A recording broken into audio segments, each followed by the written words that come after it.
Hey, good evening, everyone, and thank you for joining on a weekend evening.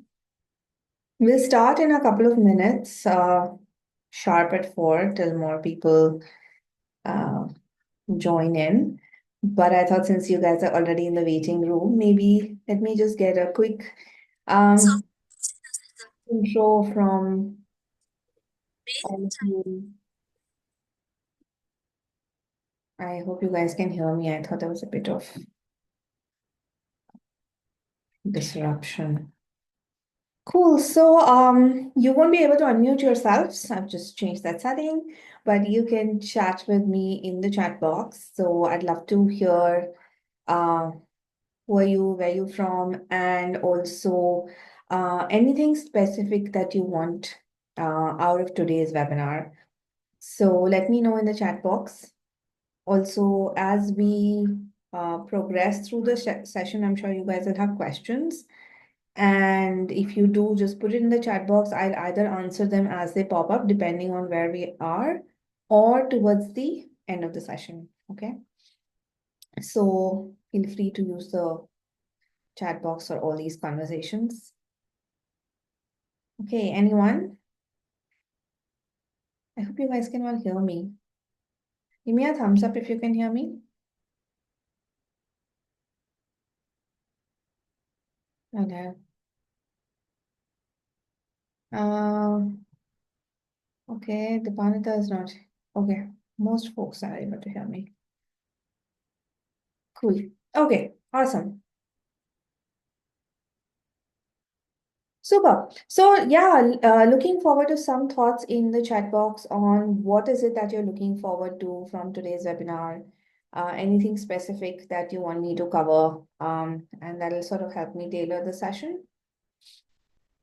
Just type it in the chat box, please.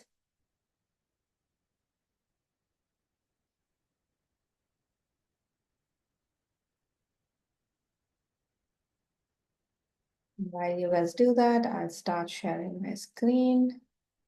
So let me know once you're able to see that also.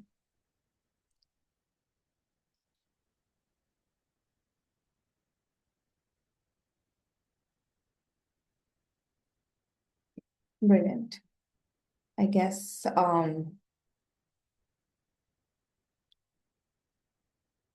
great. So now everyone can see the screen also. Brilliant.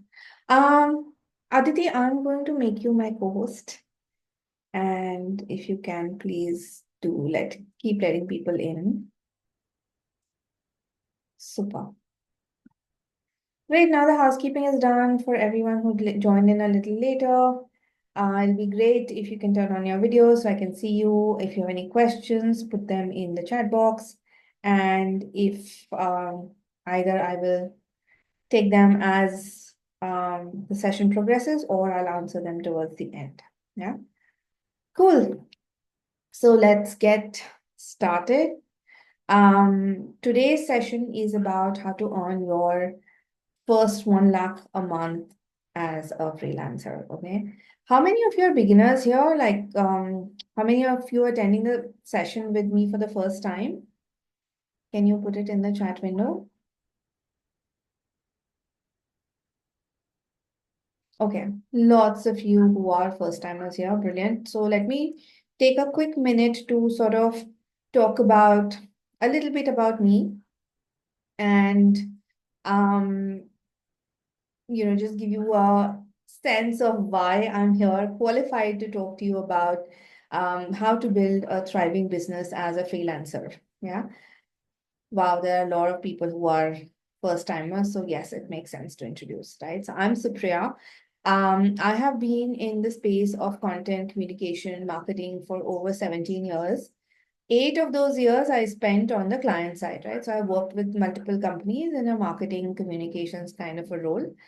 And in 2015, I decided to quit corporate and um, start out on my own as a marketing business, mainly focused on content, end-to-end B2B marketing kind of a thing.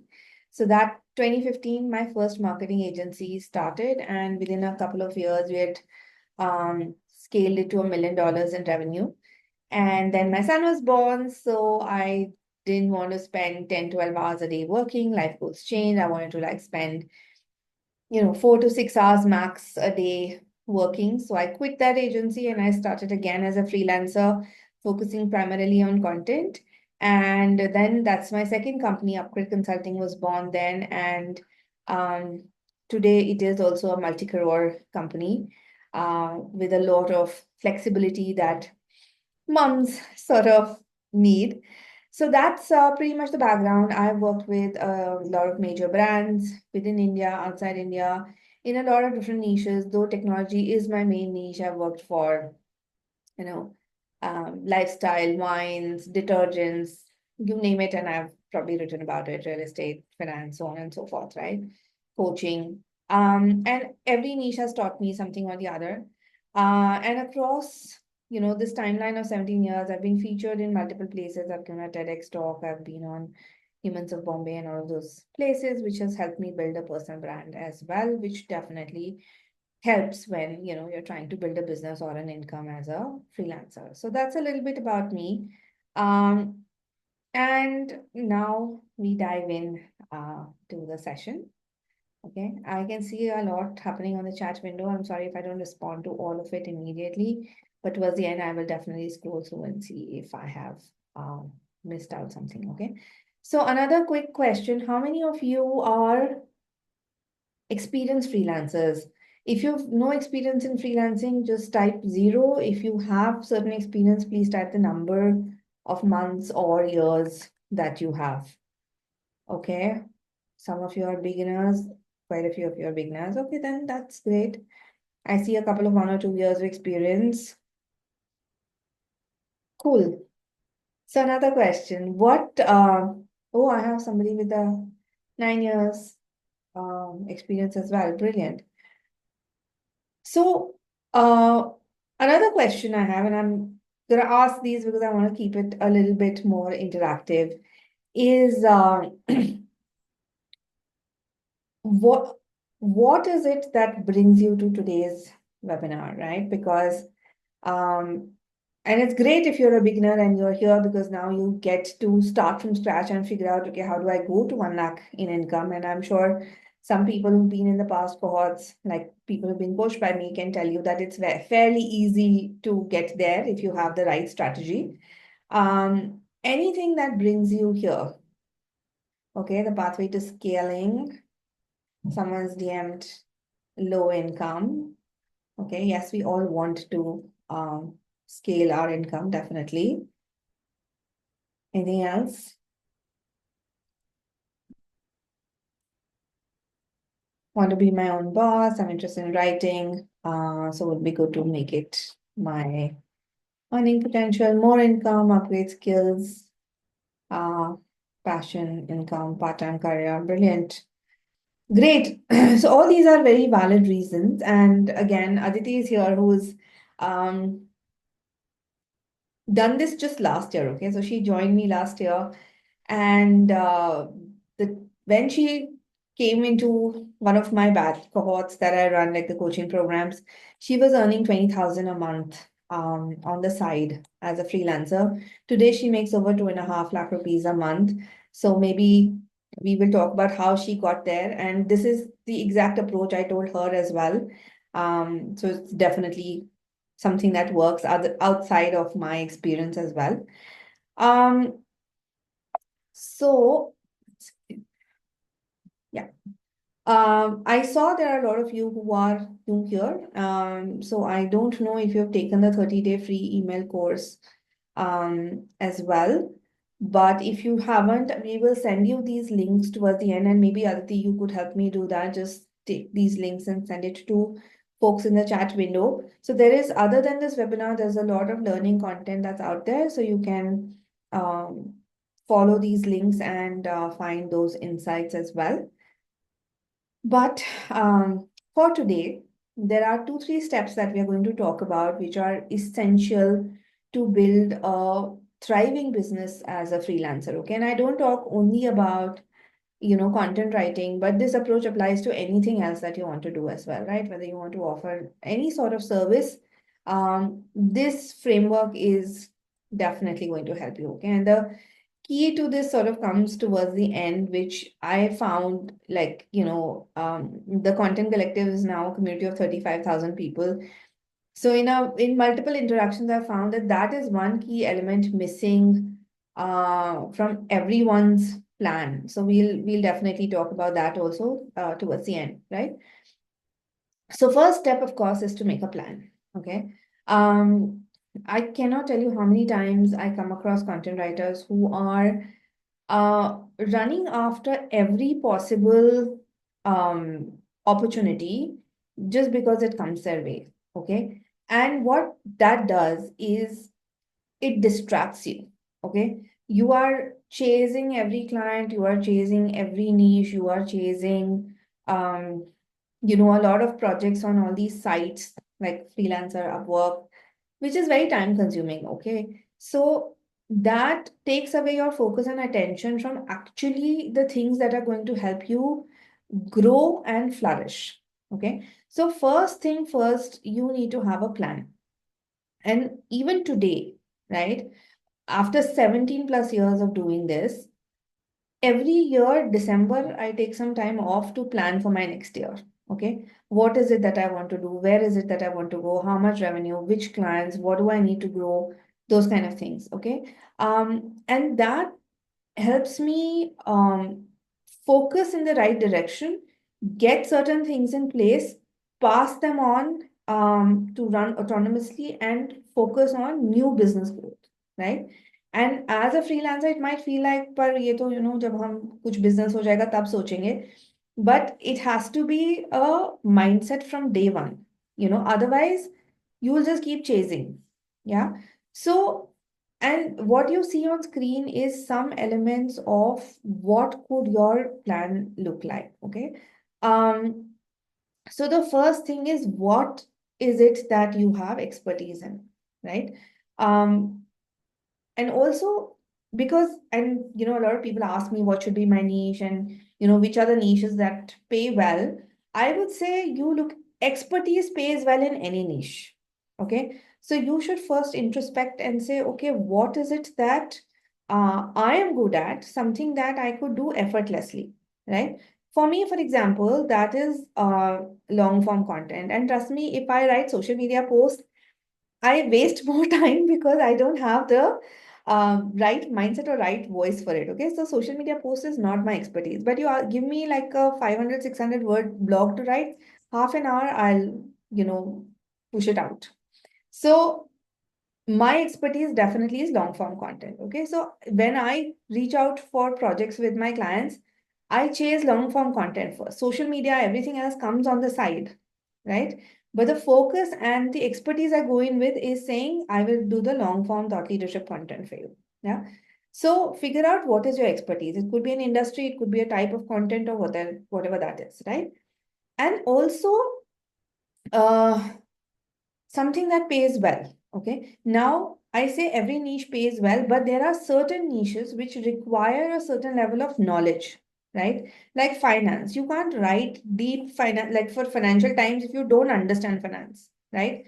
Similarly, if you don't understand law, you cannot write for a legal person.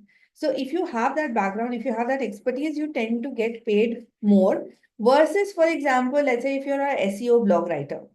Okay. Nobody's going to pay you a lot of money because today AI can write better blogs than SEO blogs than you can. Right. So both from an industry and expertise point of view, evaluate what should your niche be. Okay. Now the second thing, what type of companies or clients in that niche do you want to work for? Okay. Because every company has money, but in every industry. Okay. But they spend for certain types of content and they don't spend for certain types of content. Okay. And also, marketing budgets are directly tied to revenue. So, anywhere between 5 to 20% of their revenue companies spend on marketing. Now, suppose the revenue of the company is only 10 lakh rupees a year. They're not going to have a big marketing budget, right? Versus if you're targeting a company that's doing $200 million, they definitely have a much bigger budget, which you can get a much bigger pie out of, right? So identify those ideal clients that you want to go after. Okay. And then sort of drill down on what is it that you can offer them, right? What is it that they need? Go do a bit of research, figure out what are their competitors doing, what generally works in that space, and then, write out, okay, this is what I can do for you, right? Then another very important point, what will you charge? Okay. Anytime I ask people, okay, send me a quote, most of the people have no idea how much they should charge for something, right? And that comes across as very unprofessional, and it also sort of tells people that you've never done this before. So you need to have an idea of what your rates will be. Why are those the right rates? And I'll just give you an example. Um, the other day, because companies will negotiate, right? So I had sent a proposal to a client for some assets, and I had quoted 25,000 for something, right? And it was a series of 25 pieces of content. And I said, okay, 25,000 per piece. Yeah. And their purchase officer called back and he's like, Supriya, this is too expensive. Other people are charging 10,000 bucks. Last time I remember you did 12 and a half. Why are you charging 25? So I said, no, I've never charged 12 and a half for this. It's been 25 consistently. And then he's like, but yeah, other companies don't charge so much. So I was able to give him a justification that, listen, the content I write for you never comes back for feedback. You don't even have to give me topics. I give you topics. I tell your subject experts what they need to write. I don't even need a briefing call. I do all my research and write by myself. So no other company is going to give you that level of comfort and quality, and which is what I charge for, right? So from that 50% discount he was asking for, he said, can you at least give me a 10% discount? Which I said, okay. And hopefully the deal went through. I haven't got the purchase order yet. So till then, fingers crossed. But the point is that justification of what you bring to the table is very important, right? So you have to first understand what are other people charging, what are you charging, is there a gap, why is there a gap, and how would you justify that? And that's not going to happen on the call itself, right? You have to plan for it, you have to know it upfront, and therefore you would be able to have more powerful conversations with whenever clients will try and negotiate, and they will always try and negotiate, right? So have that thought process and that flexibility inbuilt into a plan. Okay. The next thing is, how would you deliver your services, right? How will you reach out to clients? How will you get them on board into your system? And how will you collect payments from them? So all that needs to be in place, right? So a lot of us still depend on UPIs. So a lot of freelancers I work for, they're like, can you do a UPI payment? Corporations cannot do UPI payments. Okay. It has to be through an onboarding process, and that's where the most high paying clients are, right? And this is a point that you must write down. It's related to psychology. Okay. When people pay from their own pocket, they are more reluctant to pay. Okay. So if you're working with individuals, you will find it harder for them to release budgets or release money or pay more, because it's their own money that is going out in the market, out of their pocket. So it hurts more. If you work with a company, it is the company's money. It doesn't belong to any particular individual. So people are more inclined to give that away, right? It hurts them less. Yes, they have to justify it. So it's not that, dollars will rain down upon you, but it's easier to get them to agree to higher rates. Okay.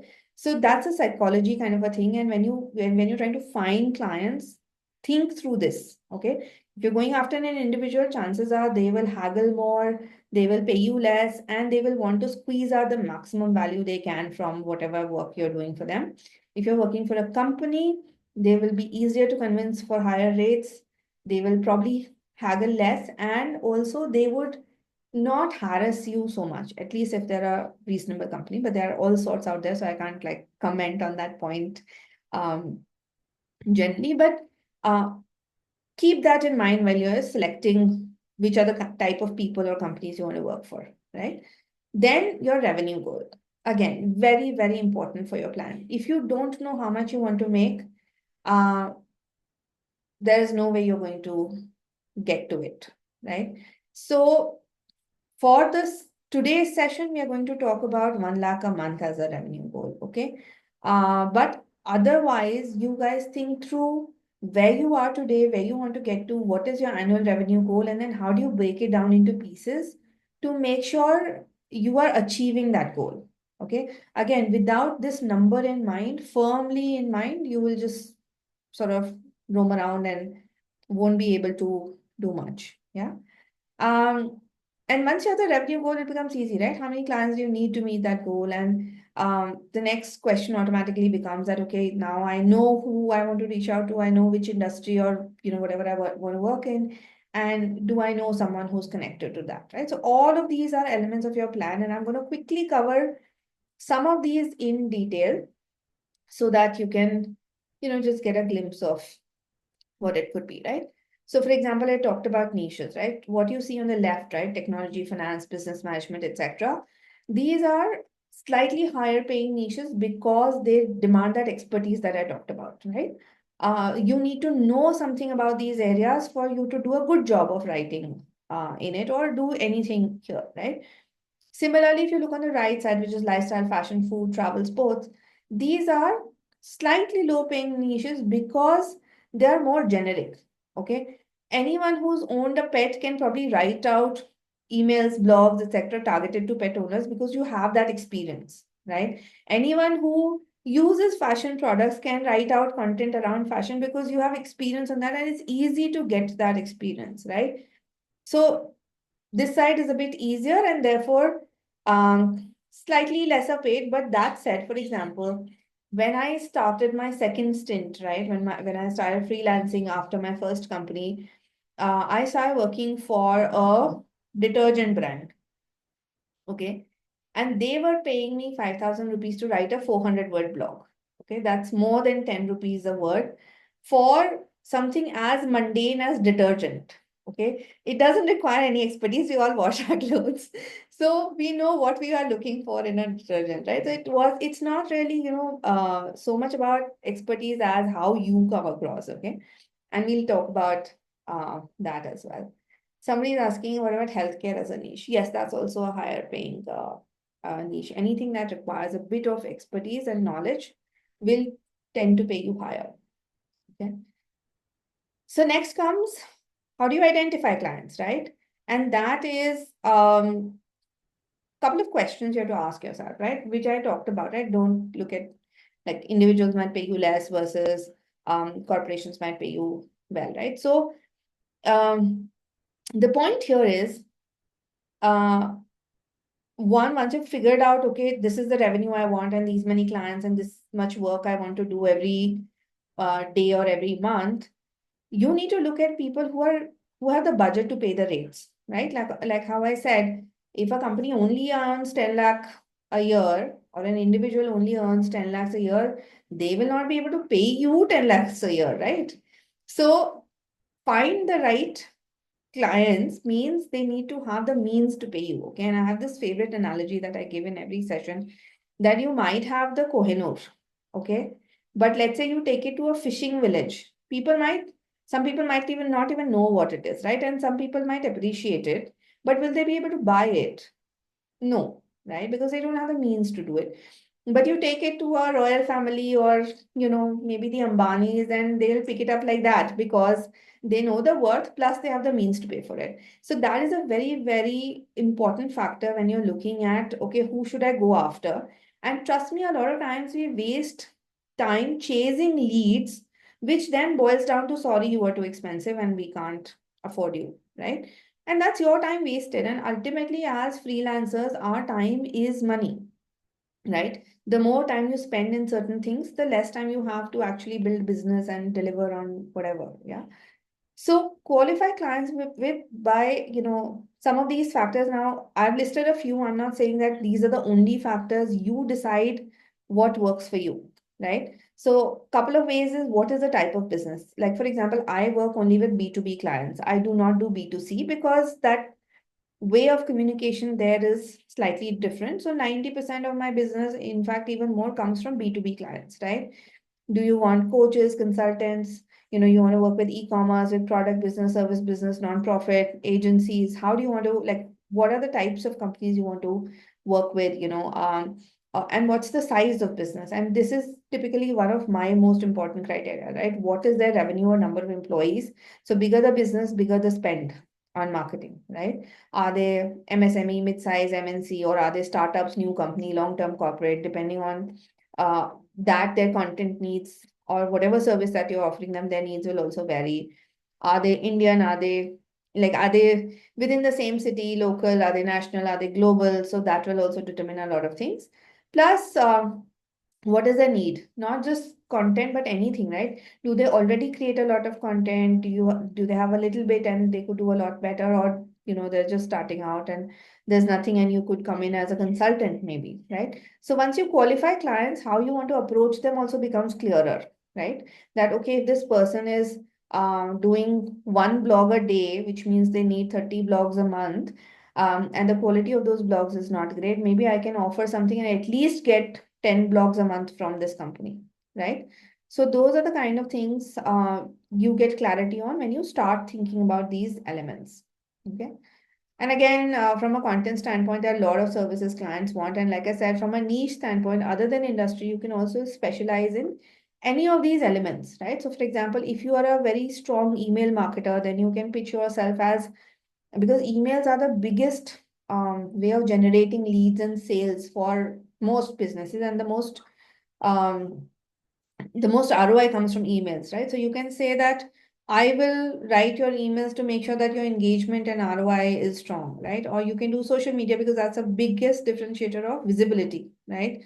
Or you can write articles because, like for me, I say I'm an expert at thought leadership, so I can think along those lines and say, okay, this is how your long form content should look like. Yeah. So what is it that you are good at? Then I'm not saying don't do all of it, right? Do as much, like I do almost literally all of it, yeah, except the meta descriptions and ad copies, because that's more B2B. I don't go there.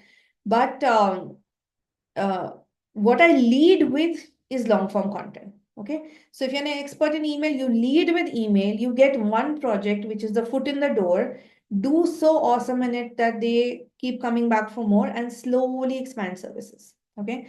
To give you an example, till last year, I was only doing content because I said, okay, that's where my expertise is and I don't want to do too much. Now, last year, I found some people who could help me with design. So I went to my existing clients and I said, listen, I also offer design services. Can I do something for you? Right? And they immediately said, yes, why not?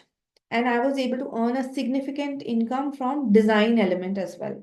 Right? Then I went and said, okay, I can do videos also for you. And they said, okay, they gave me like a set of 30 videos to do.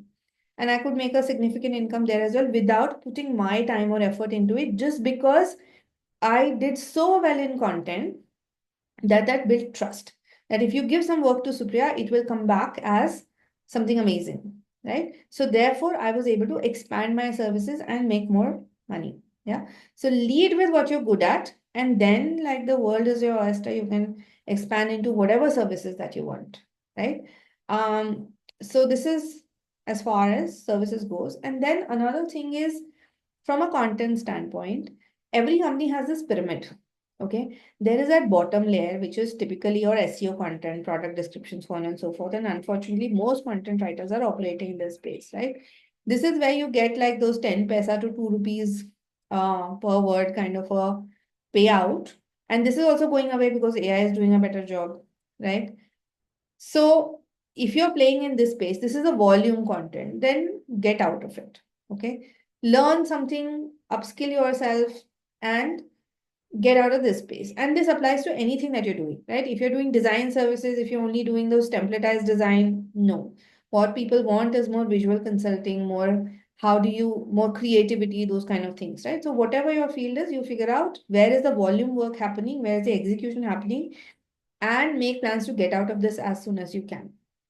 Because AI is not just changing content writing, it's changing every industry. So you have to make plan for it right now. Next is the middle bucket, right? Which is content around your brochures, flyers, web pages, case studies, and so on and so forth, which people need on a very regular basis to talk about their products, services, things like that, which will probably get you 3 to 7 rupees a word, depending on who you are working with, which is the industry, client size, etc. But this is because it's important content that they don't want just anybody to do it, but they're still a bit lax about it. And then on top of the pyramid sits your premium content. Okay. So no matter which company you are, you don't want your CEO to appear, you know, funny when they're talking in the media. We all know the controversies that have happened recently, right? Just because leadership has said something they shouldn't have said. So companies are very careful when their leadership communication is going out. And for that content, right, where that gets published in media, where they create these thought leadership articles and so on and so forth, they are willing to pay more money. Okay. And that put anywhere between 70 to 20 rupees a word. Now, again, this is something that I've collected by talking to a lot of people. Different companies might have different rates, right? So, for example, today, if I write an article for a company which is around 1,000 to 1,500 words, I charge 85,000 rupees. Okay. Now, for one article. So, that's, I'm sure, definitely more than 20 rupees a word, but um, you know, it's because of the expertise that I bring to the table, right? So, and the kind of clients I work with. So you have to figure that out for yourself. This is just a guiding thing. It's not like set in stone. So see what applies to you. Okay. Um, and finally, a lot of this slide I put because a lot of people think first I need a fancy website. I need to, show up. My portfolio needs to be on this website, and I need this payment system, or I need, XYZ things. You don't need anything. Okay. Even today, when my business is multi-crores, I don't really have Tally or anything. We're still using it. We don't even have Notion. I mean, I think that's a good tool, but it's just like a little overcomplicated for me. We're still using Excel sheets and we're totally fine with it, right? Um, Sometimes I feel that tools take away more of your time than um, doing things simpler. So you need a very basic setup. You need an email for sure to communicate with clients. Use Gmail. It's free and it's totally fine. Till 2021, I was using my personal Gmail ID to communicate with clients. Okay. After that, I bought G Suite, and because the team grew, so now I needed multiple email IDs under the same domain name. Um, you need a calendar to book meetings. So Google Calendar comes with Gmail, which is again free and fine. You need a tool to conduct online meetings because you want to show up again and again for your clients. You need to, have them see your face, get familiar with it, and start trusting the face. Okay. So try and have as many meetings as possible without like taking away a lot of their time. So Zoom is fine. Again, a free tool. You just need to log in. You also need a few things to make sure that the project is running on time. Like I said, we are still using Excel sheets to track projects, right? We still use Word documents or Google documents to write content and deliver on it. I do have a Premier Grammarly subscription, but for the longest time I use the free version. And things to check for plagiarism or today AI flag content and stuff like that. Most of it is free. So have these tools in place. You also need some documentation. Again, very important thing. All of the freelancers I work with have documentation missing. Okay. They will not have definitely, they don't have NDAs, they don't have contract templates, they don't have invoice templates. I cannot tell you how many times I've had to go back to a freelancer and tell them their invoice is wrong and they have to redo it. And some people take 3, 4 iterations to get an invoice right. Okay. Now, I'm a nice person, I do that. A lot of clients will not. Yeah. So you need to have all of these things in place to make sure that your communication and interaction with the client is very seamless and smooth. Okay. And finally, most importantly, you need a bank account to collect these payments. Initially, your savings account is fine, but later you might want to change to current account. And obviously, once you cross, initially, you don't need even a company registration or GST or anything. Once you cross 20 lakhs in income, that's when the GST and the company registration sort of comes into play. Till then, you can just operate as an individual freelancer. Okay. So take care to make sure that the process wise also you have sort of streamlined things for your client because one, it makes their life easier. Two, it makes you come across as a professional, right? That you know what you're doing and it's not just, randomly you've shown up one day. And that, trust me, it builds a level of confidence in clients. Okay. And that's very important. So that was pretty much the first step, right?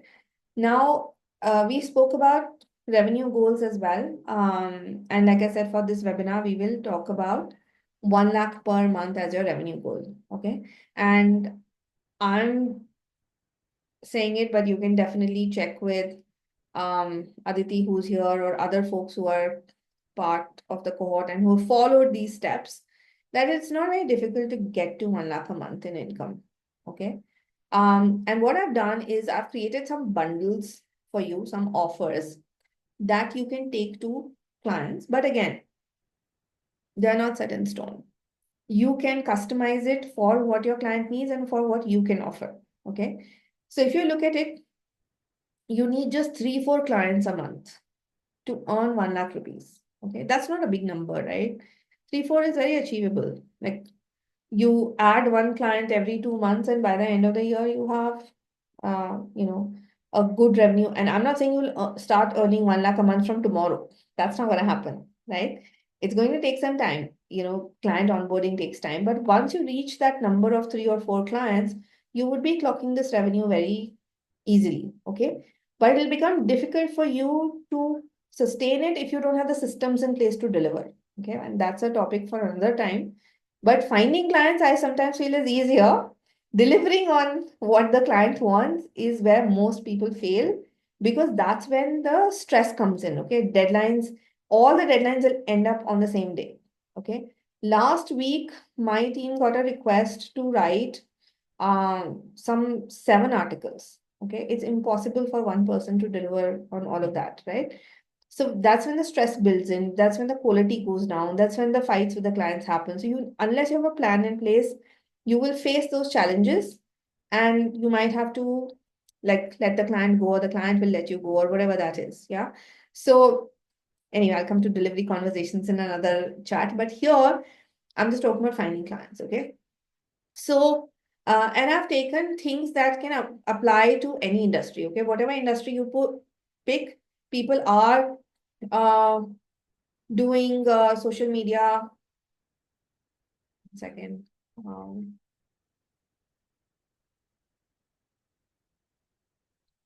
Sorry, I don't know. There's some disturbance.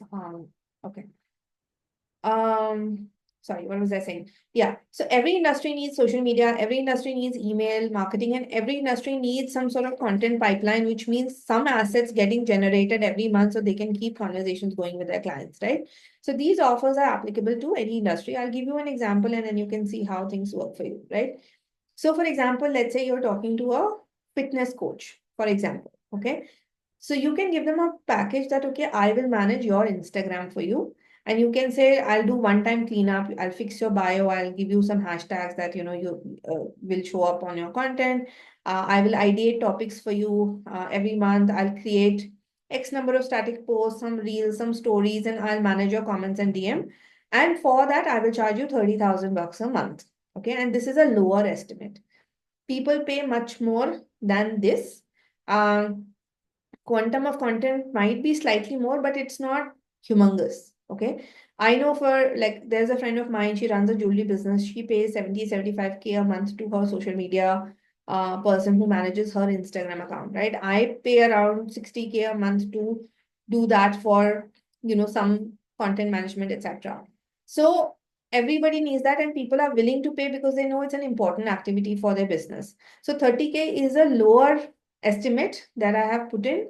But it's easy to get this, right? I have another client. I used to have one, now we are not doing that anymore, but they were paying me some 70K a month to do some social media for them. So this is a very low hanging fruit. You can pitch it to a lot of people, and for 30K, I think a lot of people would be willing to onboard you, right? Given you show them a good portfolio and all of that. Next offer, so you've got your 30K a month. Okay. Now you can decide, you get 3 clients like that, you're closer to 90K, 4 clients like that, you're clocking 1.2K, right? So you just are managing 4 social media accounts. Second offer, you can do email marketing, where For example, same fitness coach, you tell them that I will do the entire email pipeline for you, right? Because they want to onboard new people, they want to engage the people who are already in their system. So they will say, okay, I will. So you can say, okay, I'll write your transactional email. So anytime somebody onboards, like somebody joins their fitness course, there will be some emails that go out, right? Welcome, and here's your login, and do this, do that. So you write those transaction emails one time. Then you have them write 4 sales emails a month and 4 nurturing emails. Nurturing emails are like, okay, here are the 5 ways that this diet is going to help you lose 10 kgs. Yeah, those kind of things. So because nurturing emails keep the prospects engaged, and then sales emails push them to buy something if they are convinced of the trust and credibility of the person. So email marketing, like I said, is a big ROI driver. So again, very low budget. You can say, okay, I'll charge you 20K per month to do that. And the third offer is the content pipeline. Okay, where you can tell the fitness coach, you outsource all your content to me. I will do these XYZ things to you. Now, these things could be 1 landing page, 4 blogs, 1 ebook, 8 social media posts, 4 emails, or whatever that number is, right? So you decide this and you can say, for outsourcing your entire content requirement to me, I will charge you 50,000 a month. Okay. So now if you have these three kind of clients running, you've reached your 1 lakh. Or you can have various permutations and combinations of the same, right? 2 social media clients and 2 email clients, or 2 content pipelines, or whatever that is, right? So the idea is, so when you're planning, think of these bundles so that when you pitch to a client also, don't go and say, I can write content for you. You have to tell them, this is what I can offer you. I went and saw your social media. I feel XYZ things will help make it better. And don't go for costing first. First, show them the value. How can you improve your social media presence? How can you improve your emails? How can you improve their blogs or content pipeline or whatever that is? And then say, this is how much it's going to cost. Okay. So I was talking to a client yesterday, and I had a long discussion with them about how their content is very stale. Okay. Nobody's reading it, nobody's downloading it. They're just wasting money creating that content. And I create that content, okay? So to go and say this is a waste of money is how would it's like a sabotaging my own business, right? But it is a waste of money for them because they're not using the content in any way. And I said, you're still focusing on a lot of outdated ways of engaging people. So you need to do these XYZ things to bring this content up to interest levels that people will read. Okay. So when I had that long conversation, then they are like, okay, Supriya, suppose you were to do this, how much would you cost? Okay. So I told him that typically if I do all of this, it'll cost you $200,000. Okay. So he's like, I don't have that much budget. Okay. Even if I propose it to my leadership, they're just going to shoot it down. So I said, okay, then what sounds reasonable to you? He's like, something less than 100K. So I revised that and I said, okay, I'll take these elements out because these are the bigger cost elements, but I can do these 10 things for you for $80,000. So Monday he has a strategy meeting and he will put this proposal. It's nowhere close to closing yet, right? But the idea is, if I hadn't said this is not working, do something else, I would have never had the opportunity to even say $80,000, right? Then I would just be doing the content that we are doing. So you need to lead with value first, tell them what is good for their business, what is good for their content, and they will themselves come and ask you, okay, how can you help me? Yeah. And it has happened not just this instant, multiple number of times. Like there was a client who came to me and she wanted to write a book. And when she came, she had a different book in mind. Okay. So I asked her certain questions and I was like, okay, why are you doing this book? Like, it doesn't make any sense. It doesn't align to, who you are, where you're going, what your goals are. So why are you writing this book? And she got thinking and she's like, yeah, why am I writing this? Then she asked me, "Subhra, what should I write?" Okay. And so I gave her some ideas. I literally gave her the outline for a whole new book. Oops. Second, I don't know. Screen sharing paused. And I charge like 4 lakh rupees to write 130,000 word book. Okay. Because I gave her the idea and the entire outline, she gave me the project. Okay. Whereas initially when the first lead had come in, she was very like not sure whether she should do this or not. But It converted because I gave the value first. So always lead with value, and then like money will follow. So just to give a, oh, I talk a lot. I'm going to rush through the rest of it. But okay, so this is like a very quick review of my plan. Okay, that my niche is technology. I work with at least $200 million revenue clients. I'm great at leadership branding, media byline, so on and so forth. I charge at least 40 rupees a word, which is premium for India, but okay for US. I have all this set up, and my revenue goal per month is 16 lakhs per month. I need 6 to 7 clients to get that, meet that goal. And I have a lot of people, like a long list of people I can reach out to in tech who enable this for me, right? So that was a very long step one, which is plan, which is super, super important. If you don't have the plan, you can't go to step two. Okay. Step two, very simply, is to articulate your value proposition. I've talked about it already, right? Value proposition sort of tells the client why should they choose you, right? My clients don't choose me because I write good content, only write good content. They choose me because I also come up with ideas that are aligned to how their business can use content. Yeah.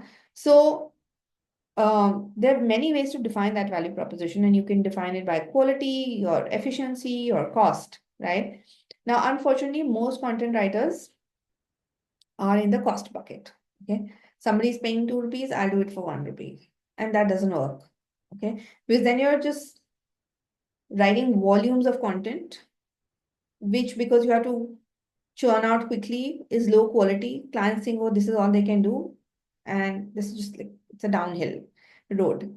So ultimately, it's, comes down to this. What do you help people with, right? So if you're able to finish this statement that I help so and so with something to help them achieve certain outcome, right? So that becomes your value proposition. And this is like, it also becomes your LinkedIn tagline, right? Or your whatever portfolio tagline. And it gives people clarity on what they can expect from you, right? So for me, for instance, it is, I help large tech companies with premium thought leadership content to help drive business. Okay. For someone else, it could be, I have coaches and consultant with social media content to make their reach 10x, okay, or to get them better clients or whatever that is, right? So define your value proposition, and that will show up in your conversation. Now, this is the most important thing, okay? The only thing that matters, apart from the plan and the value proposition and everything, because this is where you start getting the foot in the door, and most people don't understand it. Yeah. Again, psychology. People buy from people. Okay. People buy based on peer reviews. I mean, today on Zomato, also, if you're ordering a meal or booking a table to go somewhere, you look at what are the reviews, right, of that restaurant. And anything that has a 5-star, 4-star review, you are more likely to go there. Okay. You don't even know the 1-star review restaurant. Maybe they had a great time, but maybe it was a bad day and they got 2 1-star reviews, which is why it's showing horrible. But we don't look at it because that's the peer review. It works across industry. So today, the reason I'm able to get high value clients is because I have spent time, effort, and energy in building a network. Okay. So if a friend tells somebody else that, hey, Supriya is a great content writer, why don't you work with her?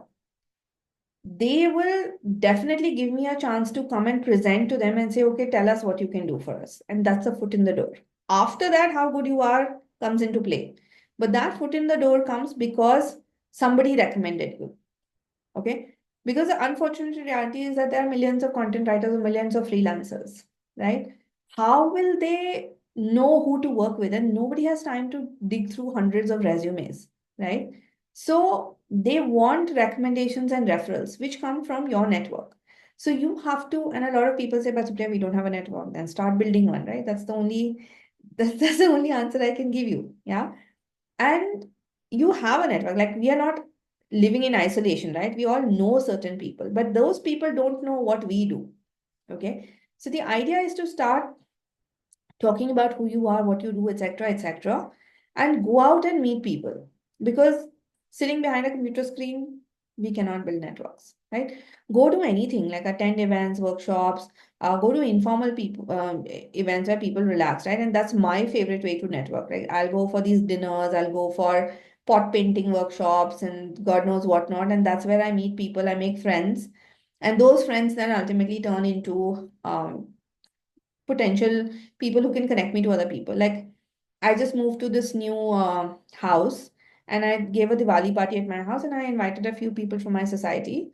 And the India head of a very like a $4 billion company was sitting in my house, and we were having a nice chat and dancing away. I did not know he was the India head of this company, right? I figured it out later. But because I opened my house, I'm not saying open your house to people, but like go out, meet them, and interact with them, you never know who you might meet, right? And that is where networking starts. Okay. Invest in memberships, open up, talk to people, and like I said, give value first. And this is going to be your most important asset that you build, more important than your portfolio, more important than anything else. Okay. So network is super, super important. Okay. Because ultimately, um, this is where, like I said, you find your first clients, right? So the whole idea is who do you know and who do they know? So you have to make a list of people now. If if there is something that you were to do this weekend, would be to make a list of these people that you know really well. Somebody you can just pick up the phone call and say, hey, I need help, right? So these could be your family, friends, ex-colleagues, people you've worked with, acquaintances that you've met somewhere, but somebody you can just like one of the people again in this society that I've just moved in. I found out that they are working in the tech space like I do, and I said, listen, can we meet up for chai sometime and I'll tell you what I do, and let's see if something we can work out.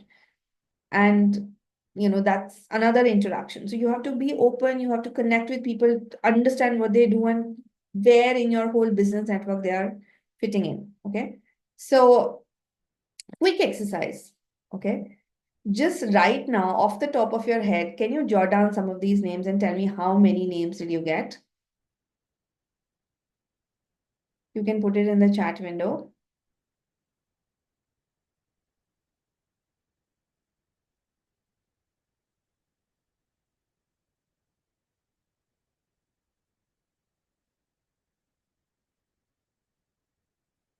Six. Six is a good number. There is a good, I don't remember which study, but something suggests that we are connected to everybody in this world, all those billions of people, by 6 degrees of separation. So if you know six people, that means you know literally everybody on the planet. Okay.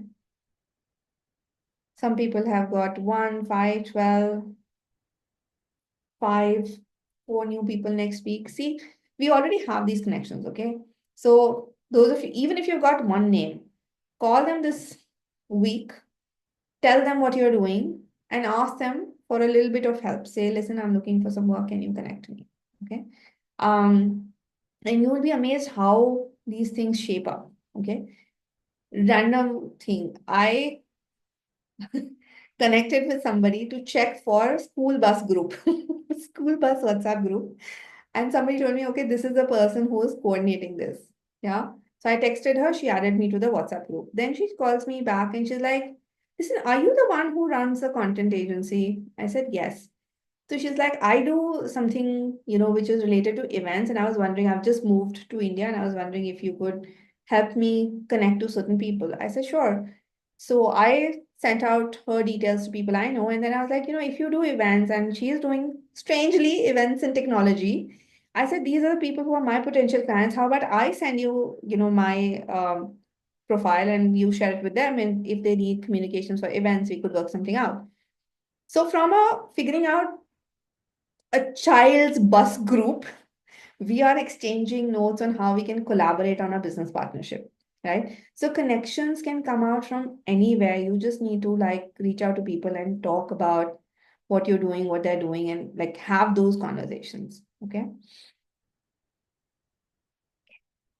Next step is to get better clients. Okay. Like I said, there are levels of clients as well. Individuals will not pay you more, companies will pay you more. Some companies do a lot of chick chick. Typically, people who pay you less will harass you more. People who pay you more are more chill about it because they value their time more than their money, right? So they want things to flow smoothly, etc., etc. So every time, but it's a process, right? On day one, you're not going to get those ideal clients. So level up every time. Once you've got one or two clients, move up, build a strong portfolio based on work you've already done, build case studies, get testimonials from those clients, ask them for referrals, and slowly and steadily you will move up. Right? Like I said, my first client when I started as a freelancer was like a detergent and a real estate one, right? And they were paying me peanuts that I consider peanuts now at that time. But slowly and steadily, I was able to move up. And today, like I said, for one article, I can charge 85,000 and nobody blinks an eye. Yeah.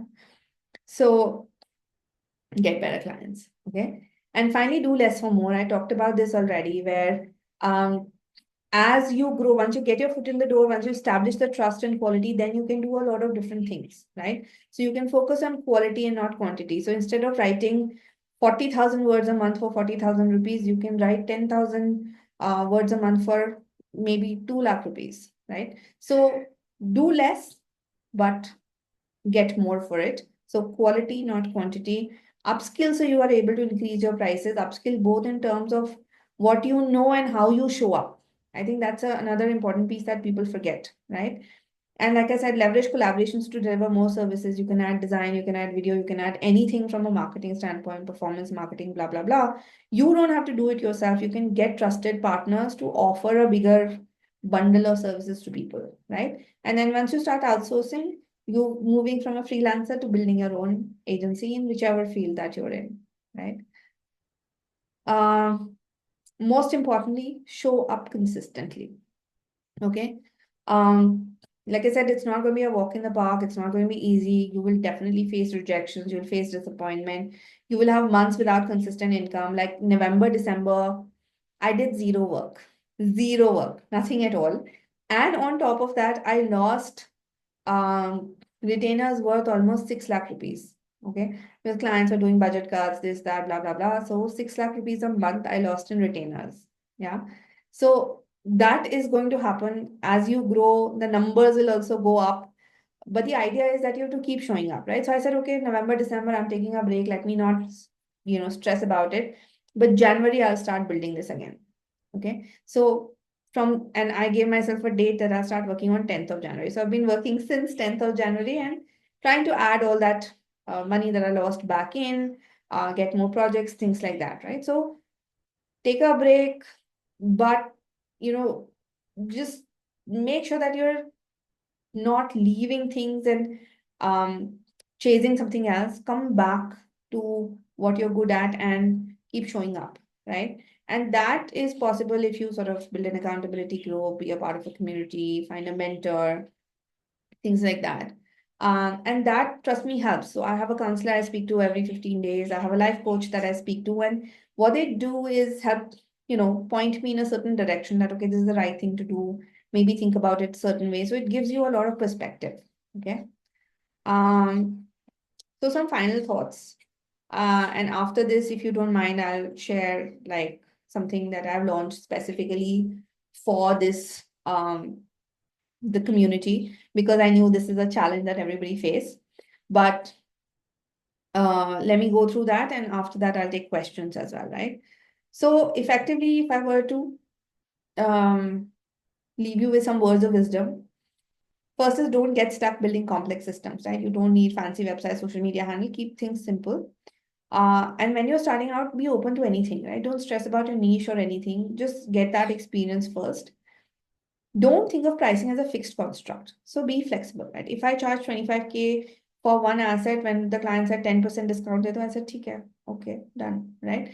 So depending on who's willing to pay what, you change your pricing. Okay. The clients who have higher budgets, I charge them higher. The clients who have lower budgets, I charge them lower. Okay. So don't get stuck in oh, I charge only 10 rupees a word and that's forever going to be my price. No. I already said that clients who pay more are less annoying. Upsell more to the same client that you have rather than going chasing after new clients because that's more difficult. That takes more time and energy and effort. Clients who already trust you will always open new doors for you, right? Another thing is client want somebody who can contribute ideas. They don't want a good writer. Okay. They want somebody who understands their business and can suggest things that will work for them from a content standpoint. And finally, don't make transactions with clients. Okay. Build a relationship, get to know their business, make them rely on you. And that's the only way you can ensure that once you get to that 1 lakh a month income, you can also sustain that income and grow it. Okay. So finally, I've given you literally everything that has helped me build my business twice. A lot of people in my past cohort built their businesses. But so you can totally do this on your own. But also, I'm launching a new program. It's called a 8 weeks Get Client Intensive. Um, and effectively, because this is the main challenge everybody faces, right? How do I find clients? Where do I find clients? How do I convert them? How do I keep them? And so on and so forth. So in these 8 weeks, we're going to talk about all of that, right? And especially focusing on the high ticket clients and focusing on that 50,000 to 1 lakh to 2 lakh kind of conversions that we can do. So in 8 weeks, we are going to talk about 12 modules, which will help you scale your freelancing business. And what we have done, interestingly, is this time it's not just content, but anything freelancing that you want to do, right? So the modules are designed on that. Okay. Of course, my expertise comes from the content side of it, so I'll pitch that in somewhere or the other. But even if you're doing any other services-based freelancing, this is something that will benefit you.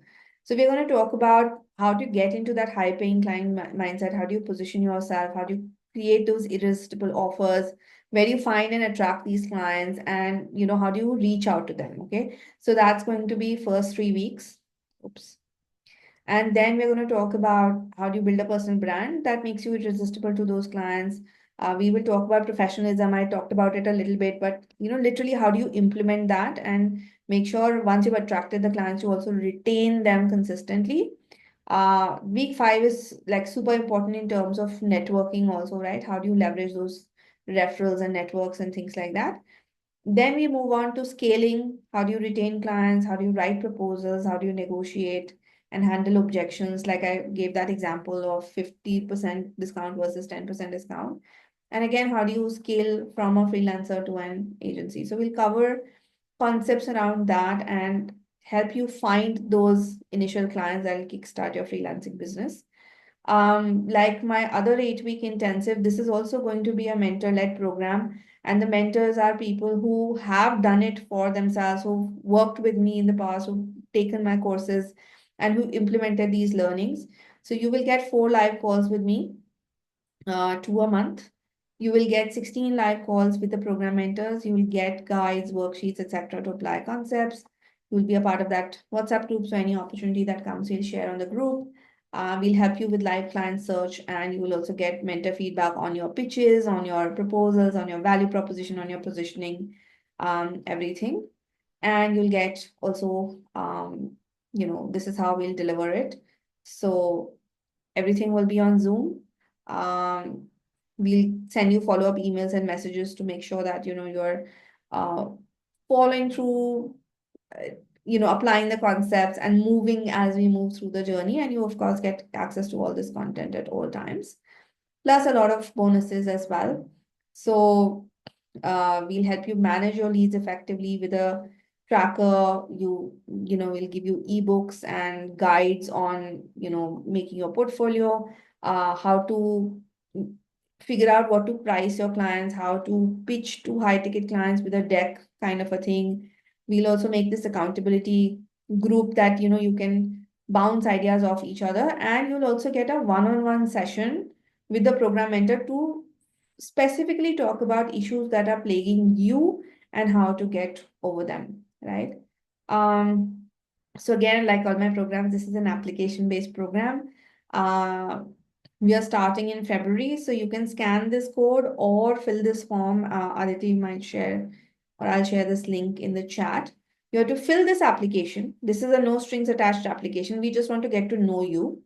And then somebody from the team will call you to discuss what are your goals, how do they align with what are we teaching in the program, is it a good fit for you? And then if you decide, then you can join us, right? But essentially, that's what this program is. I'm gonna stop share and share this link. But I'm open to questions now. I know we're a little over time, but happy to stay on for another 10-15 minutes and answer any questions that you might have. I'm also just scrolling through the chat window, okay? 1 second, let me send this link. Okay, so I sent the form link here. Applications are open only for a couple of days, so please make sure that you get yours in on time, okay? Okay. Since I mostly write blogs and web pages, how do I approach clients since blogs cannot be directly associated with revenue? So till date, I have never associated any of my content piece with revenue, not even downloads or impressions, right? I have just said, uh, that you need constant content to communicate with your clients to keep them engaged, right? Now, I can write a blog for you, but a lot of that blog sits on your website. You have to do a lot more to send that blog to your clients for them to get that engagement in, right? So if I don't want to get included in the metrics or the revenue tracking, I just say, I'm going to give you a fantastic piece of content that will increase your engagement. But it is up to you to make sure that it's populated and popularized well. Okay. If you just write a blog and it sits on your website, nobody's going to look at it also. Then you can't blame me that your content is bad. Okay. So you have to put the question back on them and say, okay, your blogs currently are not very engaging. Maybe I can help you do this. And then you can also ask them, right? What are you doing to promote this? How is it reaching out to your clients? Make suggestions there that this is how you can increase. Don't commit to saying that it'll give you so much revenue. And because blogs, like you said, are not directly tied to revenue. But you can say that this is a very important part of your entire content life cycle. It needs to be there. It needs to be in a certain way. And I can help you do that, right? So like I said, how you show up also matters and how you put your point across also matters. Yeah. Um, would I please summarize the session again? It was a very long session. I don't think I can summarize it, but the recording will be available so you can please watch it again and maybe ask an AI note taker to summarize it. How to start working on Fiverr and Upwork? I would say don't. Like, they're just a waste of time. Don't do it. Um, yes, you will get a recording. What are my charges like? For what? It depends. Like I said, pricing is a very flexible construct. Um, Typically, how do clients react to the use of AI tools and content? Sorry, so that's how their level of comfort with using it. Um, so I would say some are okay with you using AI to do research, etc. Nobody wants an AI generated content because if they did, they would just do it themselves, right? So but as far as search, etc., goes, there is no really difference in human written versus AI written content. Like search doesn't treat it any differently. It just looks for is the content valuable or not, right? Um, so the only way to judge it is you can ask your clients.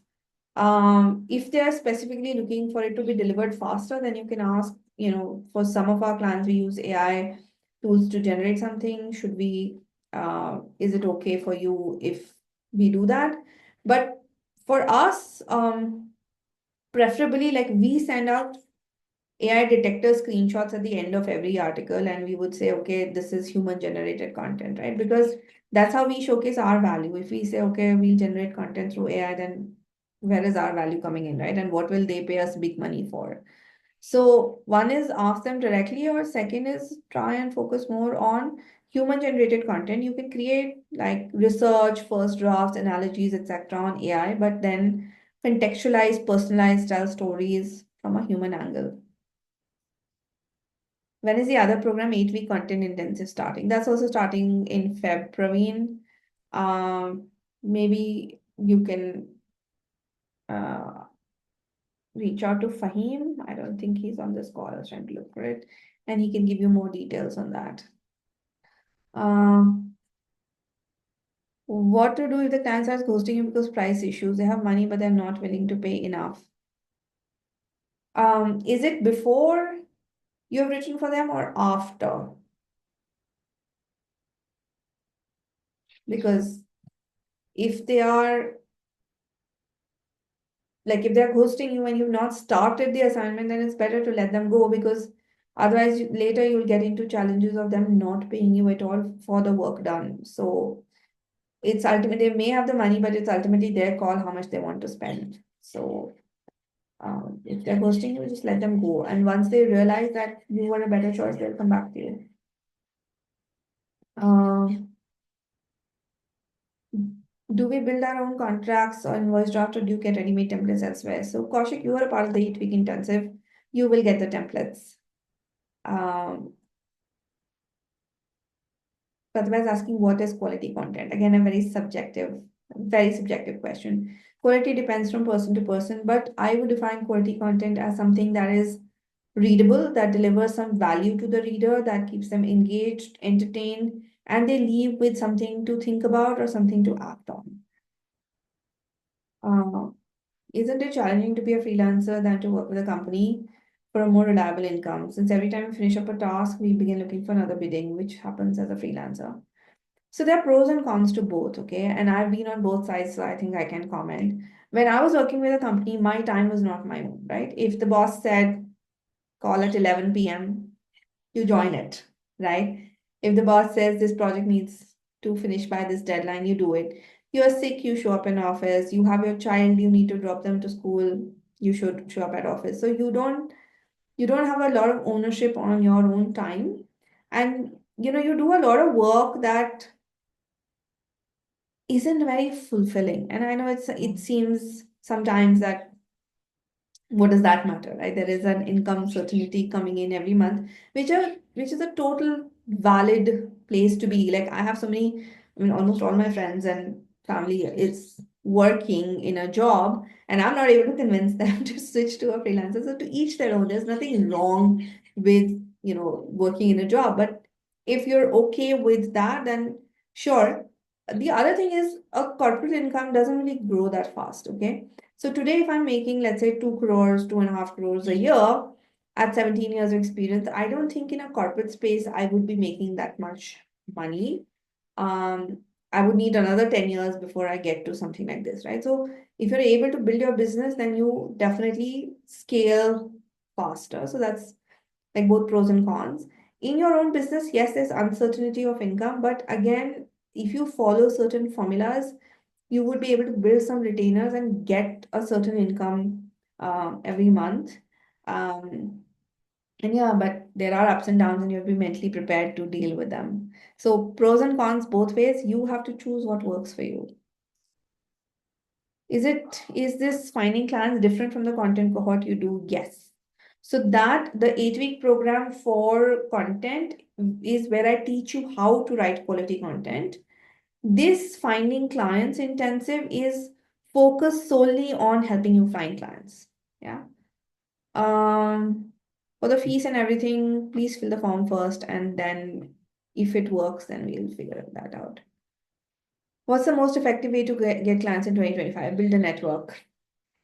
How to choose a client who will pay for sure. How to get such a client. Um, See, again, it depends on processes, right? If you're working with a bigger company, once you agree on something, they'll release something called a purchase order. Once the purchase order is out, which means no matter who is in charge, you will get paid if you deliver the work to a certain amount of satisfaction, right? So, work for larger companies, and there's more certainty of payment. Um, is there any platform where beginners can get clients for first time? I mean, there are a lot of platforms, like somebody said Fiverr, Upwork are there, but it's just that very time consuming and very annoying. Use your network. That's the only certain way to find good clients. Some people are DMing, they fill the form, great. Somebody will be in touch with you for sure. We post our portfolio write-ups on LinkedIn posts. They may be copied by others. Oh yeah, nobody does that. Um, is it better to give links to social media posts and Word documents once client asks for my portfolio? Sure. Like you can share your portfolio in a lot of different ways. You can share your work in a lot of different ways. And there is a different webinar I do about how to build a kick-ass portfolio. I think I'm doing it sometime next week. So you can join that webinar and we can talk about this a little bit in detail, right? Um, Maybe I'll take one last question, okay? Because I've also got to run. Being a new content writer, what should I promise to clients in my proposal and how to get rid of not good enough mindset? Getting article ready for portfolio takes a lot of time, needs some process. So Pratibha, multiple questions here. First is what should you promise? Ask to tell them you'll do a free sample for them, and if they use it, then they pay you. Okay. Um, how to get rid of a not good enough mindset? I think that's not something I can answer in this limited amount of time, but how about Aditi, can you share the link to that other Instagram channel with Pratibha? There are some videos about how to, get rid of this imposter syndrome thing. I think Pratibha that will help you. Aditi will share that. Um, Getting an article ready for portfolio takes a lot of times and you need some process. So again, that process is something I cover in my other 8-week program where I teach you how to write. Okay. So if you like, you can join that program as well, and I'll coach you through the entire, like how do you get quality content out faster. Um, but yeah, I can't give away the entire process right now at this minute. But yes, there are a lot of resources that you can use on those YouTube channels and everywhere. Yeah. Cool. Thank you so much for giving your weekend to me today. And I hope you found this valuable, and I hope to see you some of you in this new program. And let's find you all new clients, high-paying clients, and get you started on building a fantastic freelance business in 2025. So thank you so much, and have a great rest of your weekend. Bye-bye.